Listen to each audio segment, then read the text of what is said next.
for today's video. Yan, nakapag ano na ako ng piping. Nakapagabang na ako. Ito ay sa sa shower and heater. Ito sa laboratory ng abang. Yan. Diyan ko yung pinatakbo sa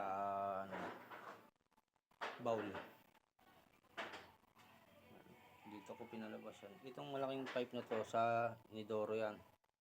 Ito ulit sa drain, floor drain. Yan. Tudugtungan ko pa yung mga yan.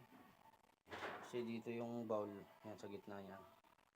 Floor drain medyo dito lang sa kabila. Yan sa lababo. Yan po yung sa lababo ko. Yan. Palabas yung PPR. Yan. Ito, yabang ko sa lababo. Lagyan ko muna ng para hindi nila malagyan ng dumi yung elbow. Tapon install ko to, hindi ko rin ang siraan kasi yan, okay na. Padugtong na ako ng mga piping. As dito kami maglalagay ng mezzanine yan. Unahin ko muna yung mezzanine sa Lunes.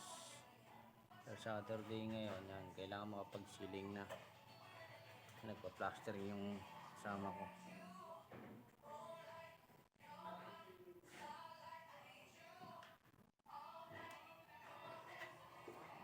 Maliit lang to, halos 2 meters lang to.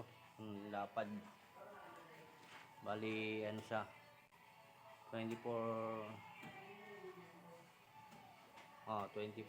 feet ang haba. 24 feet. Taas, parang second floor na rin ang nangyari. Sobrang taas ng firewall. Taas.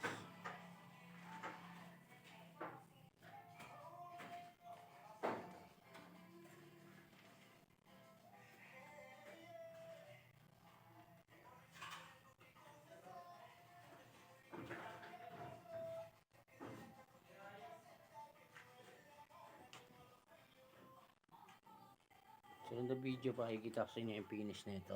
Pati yung pag nalagyan ko na ng to, i-upload ko ulit ito. So ngayon lang ako nag-upload ng video kasi marami tayong ginawa. About sa personal buhay, hindi sa ganitong trabaho. Yan. Okay, goodbye mga lods. Thank you for support. Salamat po. God bless po lahat. Maraming salamat po.